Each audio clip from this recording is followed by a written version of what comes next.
El huracán.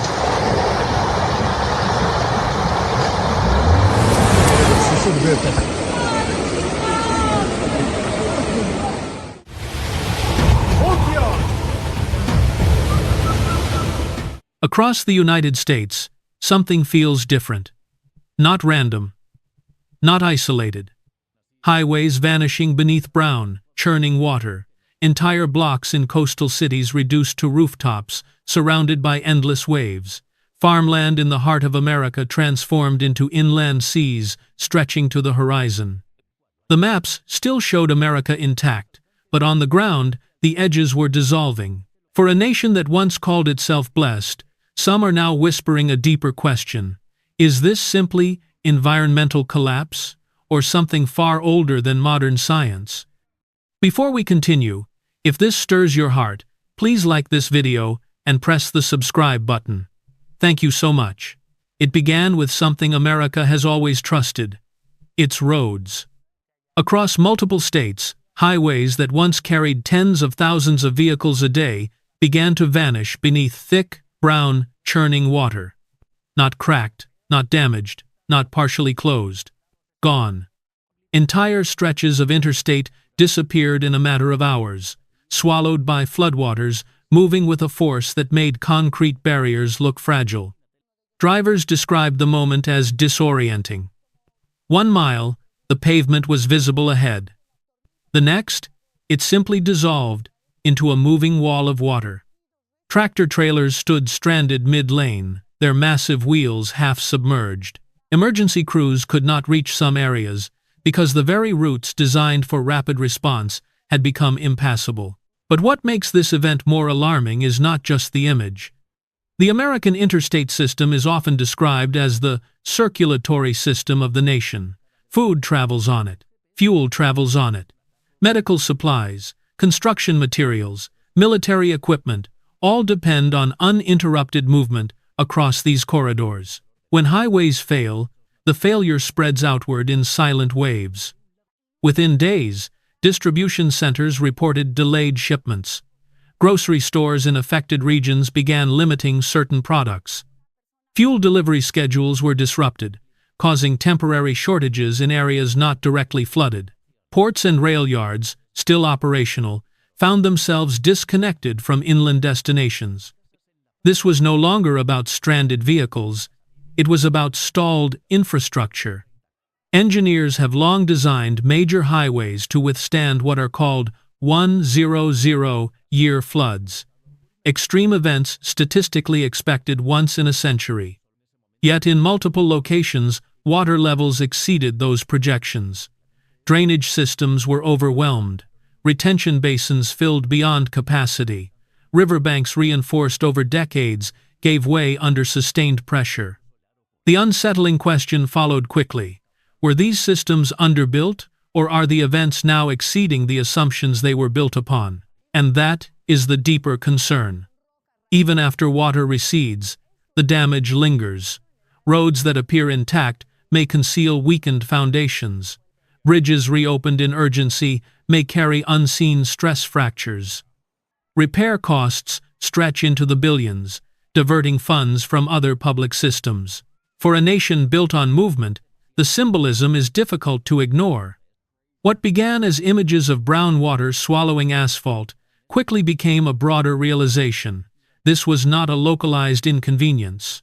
It was a stress test of the national backbone, and it raises a pressing transition into the next stage of the crisis. As the cities began to sink, along the coasts, entire blocks were reduced to rooftops surrounded by endless waves.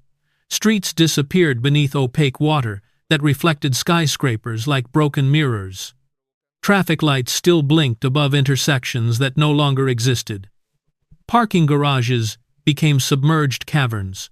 Suburban neighborhoods transformed into scattered clusters of rooftops, rising from what looked like an inland sea. This was not a single hurricane landfalling and passing through. In several regions, storm surge combined with prolonged rainfall and unusually high tides, creating layered pressure. Financial districts stood half-encircled by flood barriers pushed to their limits. Ports were forced to halt operations. Airports near the shoreline suspended flights as runways took on water. Insurance markets reeled as damage estimates climbed into numbers too large to process in a single headline. But the greater shock was the feeling. For generations, coastal cities have symbolized power, economic, cultural, strategic. They were considered resilient, engineered, fortified. Yet now, drone footage showed downtown skylines rising from water like isolated citadels, cut off from the land around them. Modern analysts speak of sea level rise measured in inches per decade. Yet here, the experience felt immediate. Tides reached further inland than predicted. Flood maps required rapid revision. Neighborhoods once classified as low risk were redefined overnight. The language changed quickly. Not temporary flooding, not seasonal surge, but retreat, relocation, managed withdrawal. And with that language came an echo far older than modern climate models. In Scripture, water often appears not only as destruction, but as boundary and correction. In the book of Genesis, the flood narrative describes waters, covering what humanity believed was secure ground, an overwhelming reset that blurred the line between land and sea. In each account, water is not random. It responds, it exposes, it removes false stability, it redraws limits. The question had been deepened. If coastal submergence is the second, what happens when the flooding no longer stays at the edge?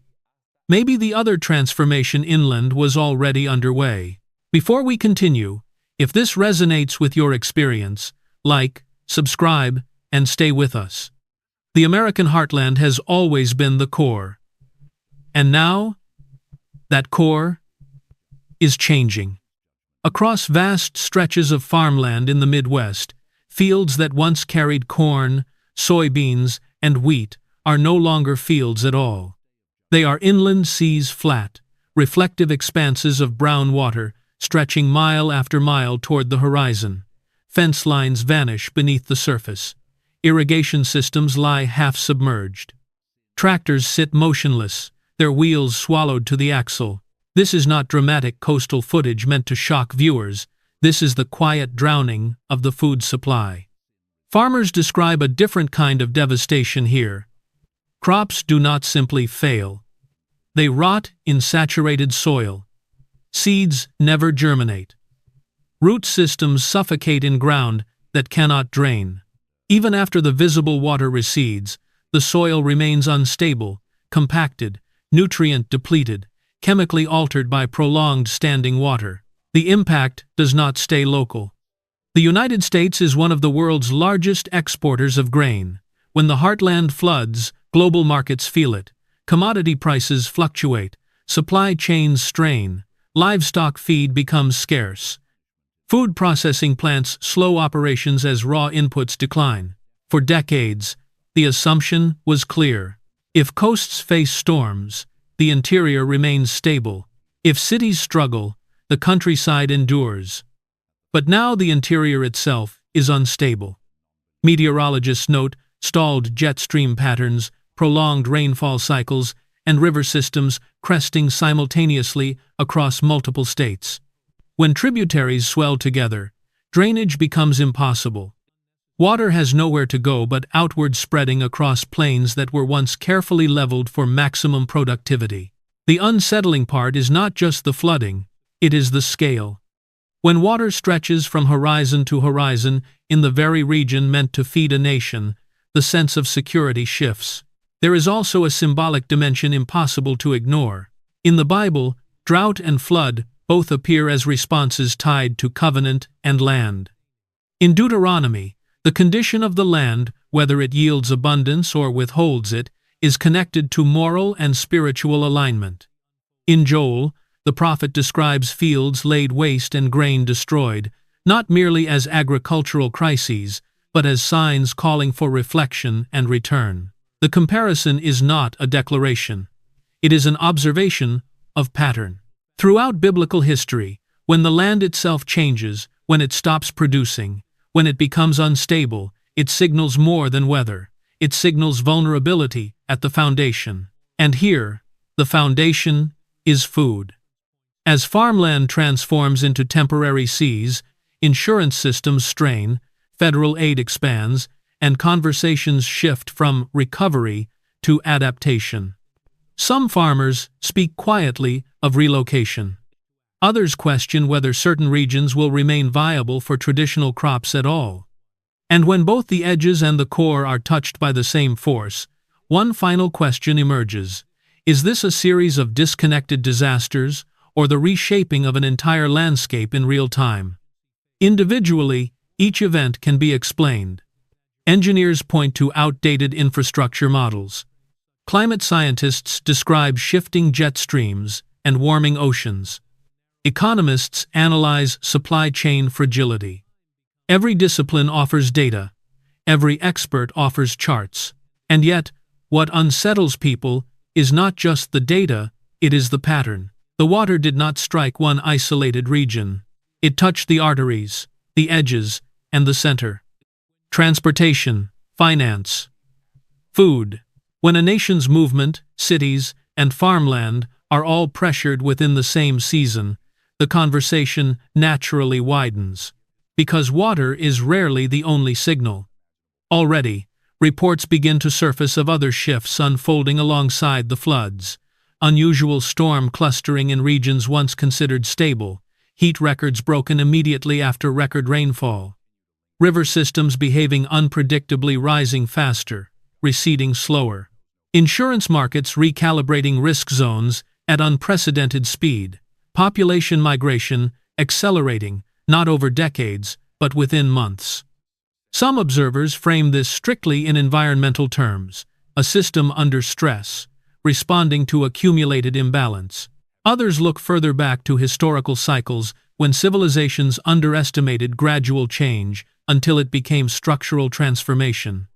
And still others, drawing from Old Testament imagery, recognize a recurring biblical theme. When land, water, and livelihood shift together, it often marks the beginning of a larger recalibration. In Scripture, events rarely stand alone. Flood is followed by covenant. Drought is followed by confrontation. Shaking is followed by revelation. The key is convergence. One highway underwater is a disaster. One coastal city flooded is a crisis. One farming region saturated is a setback. But when all three align within the same time frame, the discussion moves beyond recovery. It moves toward trajectory. What trajectory is forming? Is this the acceleration of environmental cycles long warned about? Is it infrastructure stretched beyond its design limits? Is it economic vulnerability exposed by natural force? Or are these events early indicators of broader global shifts already beginning elsewhere along other rivers, other coasts, other agricultural centers? Because what is happening in one nation rarely stays contained in a connected world. As the United States recalculates flood maps and rebuilds highways, other regions are watching their own shorelines. As the Midwest measures crop loss, other breadbaskets monitor rainfall extremes. As cities debate retreat versus reinforcement, insurers and governments worldwide reassess risk in real time. The floods may recede. The roads may reopen. The fields may dry. But the questions remain. If the land can change this quickly, what else is already changing beneath the surface? And if water was only the first visible signal, what signs might follow next? Tonight's headline focuses on a series of unusual events unfolding simultaneously across the United States. In California and Florida, sinkholes and landslides are appearing without warning, causing the ground itself, once assumed to be stable, to feel uncertain. Along the West Coast, deep-sea creatures are washing ashore far from their natural habitats. In California, a line of ancient trees that had survived for centuries died almost overnight. And in Texas, a carved stone slab bearing symbols some associate with end times was discovered deep beneath the soil after generations underground. What makes these events striking is not just their individual nature, but the fact that they are occurring within the same narrow window of time. In California and Florida, the land has begun collapsing quietly, sinkholes open beneath streets and residential neighborhoods, hillsides give way. Entire sections of earth sink, damaging homes, roads, and utilities, and forcing evacuations with little notice. Notably, many of these collapses occurred without major earthquakes or violent storms. The process was silent. Beneath the surface, water had been eroding limestone and soil for years, gradually forming underground voids. When the support could no longer hold, the surface failed. Scientists explain the mechanics clearly: dissolution, erosion, structural weakening. Yet for residents living above these unseen cavities, the fear runs deeper than geology. There is a growing sense that stability itself may be deceptive, that what appears firm may already be compromised underneath. Scripture often uses this very image. Foundations that look secure can be undermined long before collapse becomes visible. Failure rarely begins at the moment it is seen. It begins quietly, hidden from view, until the weight becomes too great. While the land weakens, the ocean has begun releasing something unexpected. Along the west coast, multiple deep-sea species creatures adapted to darkness and immense pressure have appeared on beaches alive and largely uninjured. These animals do not naturally migrate toward shore. They belong to depths rarely seen by human eyes. Yet reports have surfaced close together in time, suggesting a pattern rather than coincidence. Marine scientists point to potential explanations: temperature anomalies, underwater disturbances, shifts in ocean currents. Still, the timing and concentration of sightings raise questions. In biblical imagery, the sea often represents what is hidden, the unknown depths beyond human control. When Scripture speaks of the sea giving up what it contains, it is frequently describing a moment of revelation. Something concealed is brought to light. Something long buried rises to the surface. These ocean events are not violent or chaotic. They are calm, almost quiet, but they carry symbolic weight. When boundaries between deep and shallow appear to blur, it suggests that unseen systems may be shifting below. Then, on land again, another unsettling development occurred. In California, a row of ancient trees, some hundreds of years old, died within 48 hours. There was no sweeping wildfire, no clearly spreading disease, no extended period of visible decay. These trees had endured droughts, storms, and centuries of environmental change. Yet their lives ended almost simultaneously. For many communities, these trees symbolized continuity and endurance. Their sudden death disrupts the assumption that longevity guarantees security. In the Bible, trees often symbolize life, blessing, and strength. A flourishing tree represents stability and favor. Yet Scripture also warns that when life ceases to produce or sustain itself, it does not stand indefinitely. The abrupt fall of something so old and resilient invites reflection. Is this merely environmental stress, or a reminder that endurance without renewal cannot last forever? Finally, deep beneath Texas soil, workers uncovered a carved stone slab engraved with unfamiliar symbols.